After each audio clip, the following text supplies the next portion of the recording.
Welcome back to Sagar stories boss. ಮೊದಲನೇದಾಗಿ ಎಲ್ಲರಿಗೂ ಶುಭೋದಯ. ನಿನ್ನೆ ಇಂಡಿಯಾ ಐರ್ಲೆಂಡ್ ಮ್ಯಾಚ್ ನಡೀತಾ ಇರುವಂಥ ಟೈಮಲ್ಲಿ ಬಂದಂಥ ಶಾಕಿಂಗ್ ಬ್ರೇಕಿಂಗ್ ಅಪ್ಡೇಟ್ ಏನು ಅಂತಂದರೆ ಅದು ಬೆನ್ ಸ್ಟೋಕ್ಸ್ ರಿಲೇಟೆಡ್ ಗೊತ್ತಾಗಿದೆ ಅಂತ ಅನ್ಕೊಂಡಿದ್ದೀನಿ. ಇನ್ನೇನು ಗೊತ್ತಾಗ್ದಂಗೆ ಇರುತ್ತಾ? ನಾನು ಬೆಳಗ್ಗೆ ವಿಡಿಯೋ ಮಾಡ್ತಾ ಇದ್ದೀನಿ. Ben Stokes is officially retired from international cricket right from yesterday ಅಂತ ಅಪ್ಡೇಟ್ನ ಕೊಟ್ಬಿಟ್ಟಿದ್ರೆ 4ನೇ ದಿನದ ಅಂತ್ಯದಲ್ಲಿ ಆಗಿರುವಂಥ ಸೀನ್ಸ್ ಇದು. ಸೊ ಈ ಟೆಸ್ಟ್ ಮ್ಯಾಚ್ನ ಕೂಡ ಇಂಗ್ಲೆಂಡು ಸೋಲುವಂಥ ಎಲ್ಲ ಲಕ್ಷಣ ಕಾಣಿಸ್ತಿದ್ದೀನಿ. ಡೇ 5 ಬಾಕಿ ಇದೆ. 270 ರನ್ ಬೇಕು ಇಂಗ್ಲೆಂಡ್ಗೆ. ದಿನದ ಅಂತ್ಯದಲ್ಲಿ ಲಾಸ್ಟ್ ಡೇಲಿ 270 ರನ್ ಸಿಕ್ಕಾಪಟ್ಟೆ ಕಷ್ಟ. ವಿಕೆಟ್ಸ್ನ ಬೇರೆ ಕಳ್ಕೊಂಡಿದ್ದಾರೆ. ಆ್ಯಂಡ್ ಬೆನ್ ಸ್ಟೋಕ್ಸ್ ಓಪನಿಂಗ್ ಸ್ಟಾರ್ಟಲ್ಲೇ ಬಂದರು. ಸೆಕೆಂಡ್ ಇನ್ನಿಂಗ್ಸಲ್ಲಿ ಓಪನಿಂಗ್ ಸ್ಟಾರ್ಟಲ್ಲೇ ಬಂದುಬಿಟ್ಟು ಬೌಲಿಂಗ್ನ ಕೂಡ ಚೆನ್ನಾಗಿನೇ ಮಾಡಿದ್ದಾರೆ. ಸೊ ನೋಡಿ, ಓಪನಿಂಗ್ ಸ್ಟಾರ್ಟ್ ನಾವು ಬೆನ್ ಸ್ಟೋಕ್ಸ್ ನೋಡೋಲ್ಲ ಟೆಸ್ಟ್ ಫಾರ್ಮೆಟಲ್ಲಿ. ಬಟ್ ಅದು ನೋಡಿ, ಅವರ ಲಾಸ್ಟ್ ಇನ್ನಿಂಗ್ಸ್ ಅಂತ ಓಪನಿಂಗ್ ಸ್ಟಾರ್ಟಲ್ಲಿ ಬಂದು ಆಲ್ಮೋಸ್ಟ್ ಒಂದು 30 ರನ್ ಹೊಡೆದ್ರೆ. ಫಸ್ಟ್ ಇನ್ನಿಂಗ್ಸಲ್ಲಿ ಓಪನಿಂಗಲ್ಲಿ ಏನು ಬಂದಿರಲಿಲ್ಲ. ಸೆಕೆಂಡ್ ಇನ್ನಿಂಗ್ಸಲ್ಲಿ ಓಪನಿಂಗ್ ಸ್ಟಾರ್ಟಲ್ಲಿ ಬಂದರು. ಆ್ಯಂಡ್ ಸ್ಪೆಲ್ ವಿಚಾರಕ್ಕೆ ಬಂತು ಅಂತಂದರೆ ಸೆಕೆಂಡ್ ಇನ್ನಿಂಗ್ಸಲ್ಲಿ ಒಂದು ಸೆಷನಲ್ಲಿ 23-24 ಓವರ್ ಆಗುತ್ತೆ ಬೌಲಿಂಗು. ಸೊ ಅದರಲ್ಲಿ ಆಲ್ಮೋಸ್ಟ್ ಎಷ್ಟು 10-12 ಓವರು ಇವರೇ ಮಾಡಿದರೆ. 11 ಓವರು ಕಂಟಿನ್ಯೂಸ್ ಆಗಿ ಒಂದು ಲಾಂಗ್ ಸ್ಟ್ರೆಚ್ ಆಗಿ ಇವರೇ ಮಾಡಿದ್ದಾರೆ. ಸೊ 11 ಓವರ್ ಕಂಟಿನ್ಯೂಸ್ ಆಗಿ ಬೌಲಿಂಗ್ ಮಾಡುವಂಥ ಎಲ್ಲ ಅಬಿಲಿಟಿ ಇರುವಂಥ ಬೆನ್ ಸ್ಟೋಕ್ಸು ಯಾಕೆ ರಿಟೈರ್ಮೆಂಟ್ನ ಕೊಡ್ತಾರೆ? ಒಂದೇ ಸ್ಟ್ರೆಚಲ್ಲಿ ಬೌಲಿಂಗ್ ಮಾಡಿದರೆ ಗುರು.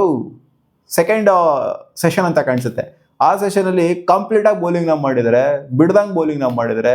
ಬಾಗುರು ಹಾಕ್ತೀನಿ ಅಂತ ಹಾಕಿ ಬೌಲಿಂಗ್ ಮಾಡಿದ್ರೆ. ಅದೇನೋ ಒಂದು ಎಕ್ಸೈಟ್ಮೆಂಟಾ, ಇದು ಲಾಸ್ಟ್ ಟೆಸ್ಟ್ ಮ್ಯಾಚು ಅನ್ನೋಂಥದ್ದಕ್ಕೆ ಎಕ್ಸೈಟ್ಮೆಂಟಾ, ಇಲ್ಲ ನಾನೇ ಮಾಡಬೇಕು ಅನ್ನೋಂಥದ್ದು.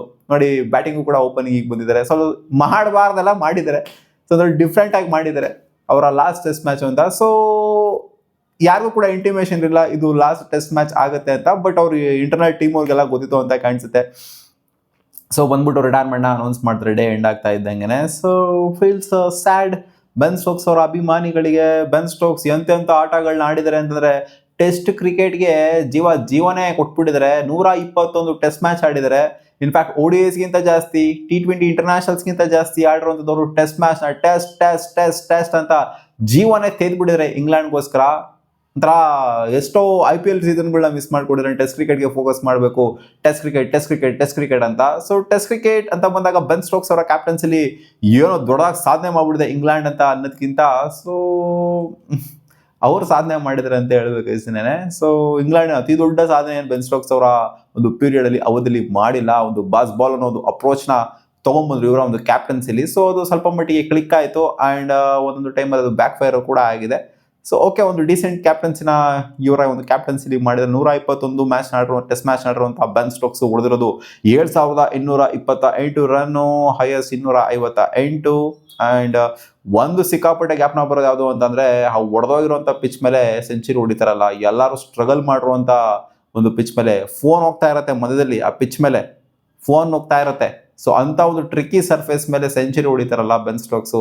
ಸೊ ಅದಂತೂ ಕಣ್ಮುಂದೆ ಕಟ್ದಂಗಿರುತ್ತೆ. ಯಾರು ಕೂಡ ಆ ಒಂದು ಇನ್ನಿಂಗ್ಸ್ನ ಮರೆಯೋಕ್ಕೆ ಸಾಧ್ಯನೇ ಇಲ್ಲ. ಅದೆಷ್ಟೇ ವರ್ಷ ಆದ್ರೂ ಬೆನ್ ಸ್ಟೋಕ್ಸ್ ಅಂತ ಬಂದಾಗ, ಟೆಸ್ಟ್ ಕ್ರಿಕೆಟ್ ಅಂತ ಬಂದಾಗ ನೆನಪಿಗೆ ಬರೋದು ಫಸ್ಟು ಅದೇ ಇನ್ನಿಂಗ್ಸು. ಸೊ ಹೊಡೆದಿದ್ದಾರ ಪಾಪ.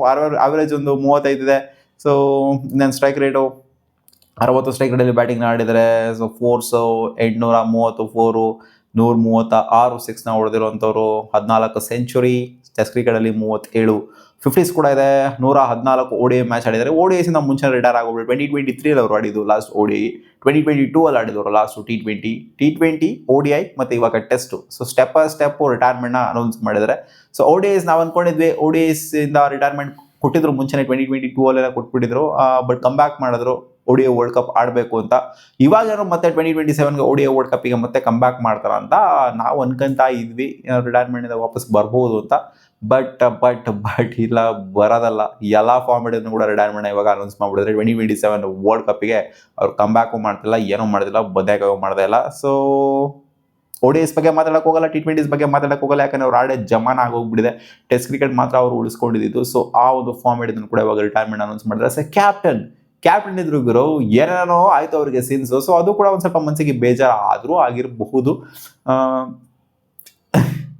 ಕ್ಯಾಪ್ಟನ್ಸಿಂದ ಕಿತ್ತಾಕಬೇಕು, ಹಂಗಾಗಬೇಕು ಹಿಂಗಾಗಬೇಕು ಅಂತ. ಅದೇ ಆ ನೈಟ್ ಕ್ಲಬ್ ಇನ್ಸಿಡೆಂಟ್ ಏನಿದೆ, ಸೊ ಆ ಇನ್ಸಿಡೆಂಟಿಂದ ಇವ್ರನ್ನ ಕೂರ್ಸಲು ಕೂಡ ಆಗಿತ್ತು. ಕ್ಯಾಪ್ಟನ್ಸಿಂದ ಕಿತ್ತಿ ಒಂದು ಮ್ಯಾಚ್ ಏನೋ ಕೂರಿಸಿದ್ರು. ನಾವು ಮತ್ತೆ ಕ್ಯಾಪ್ಟನ್ಸಿನ ಕೊಟ್ಬಿಟ್ಟು ಕರ್ಕೊಂಡು ಬಂದರು. ಸೊ ಅದೆಲ್ಲ ಸ್ವಲ್ಪ ಅಲ್ಟ್ ಆಗಿದೆ ಅಂತ ಕಾಣಿಸುತ್ತೆ. ಜೊತೆಗೆ 35 ವರ್ಷ ಆಗಿರೋದ್ರಿಂದ ಸಾಕು, ಇಷ್ಟೇ ಸಾಕು. 2 ಫಾರ್ಮ್ ರಿಟೈರ್ಮೆಂಟ್ ಕೊಟ್ಟಿದ್ದೀನಿ. ಸೊ ಅಷ್ಟು ಚೆನ್ನಾಗಿ ಆಗ್ತಾ ಇಲ್ಲ. ಅವ್ರಿಗೆ ಅನ್ಸುತ್ತೆ ಬರೀ ಅದೊಂದು ನೈಟ್ ಕ್ಲಬ್ ಇನ್ಸಿಡೆಂಟಿಂದ ರಿಟೈರ್ಮೆಂಟ್ ಕೊಟ್ಬಿಟ್ರು ಅನ್ನೋಕ್ಕಾಗೋದಿಲ್ಲ. ಸೊ ಏನು ಚಿಕ್ಕ ಇನ್ಸಿಡೆಂಟಿಂದ ಯಾರು ರಿಟೈರ್ಮೆಂಟ್ನ ಕೊಟ್ಬಿಡೋದಿಲ್ಲ, ಸಣ್ಣ ಪುಟ್ಟ ಇನ್ಸಿಡೆಂಟಿಂದ.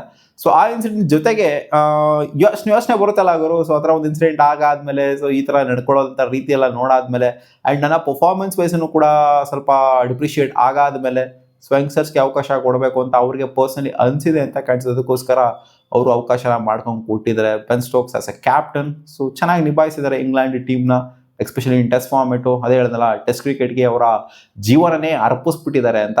ಸೊ ನಿಮಗೆ ಏನು ಅನ್ನಿಸ್ತು ಬೆನ್ ಸ್ಟೋಕ್ಸ್ ಅವರ ರಿಟೈರ್ಮೆಂಟು ಟೆಸ್ಟ್ ಕ್ರಿಕೆಟಿಂದ? ಕಾಮೆಂಟ್ ಸೆಕ್ಷನಲ್ಲಿ ಹಾಕಿ. ಮತ್ತೆ ಸಿಗುವ ಮುಂದಿನ ವಿಡಿಯೋದಲ್ಲಿ. ಆ್ಯಂಡ್ IPLಗೆ ಬರ್ತಾರೆ ಅಂತ ಕಾಣ್ತದೆ. ನೆಕ್ಸ್ಟ್ ಸೀಸನಿಂದ ಆಕ್ಟಿವ್ ಆಗಿ ಪಾರ್ಟಿಸಿಪೇಟ್ ಮಾಡ್ತಾರೆ ಅಂತ, ಯಾಕಂದರೆ ಅಫಿಷಿಯಲಿ ಎಲ್ಲ ಕಡೆಯಿಂದ ರಿಟೈರ್ಮೆಂಟ್ ಆಗಿರೋದ್ರಿಂದ.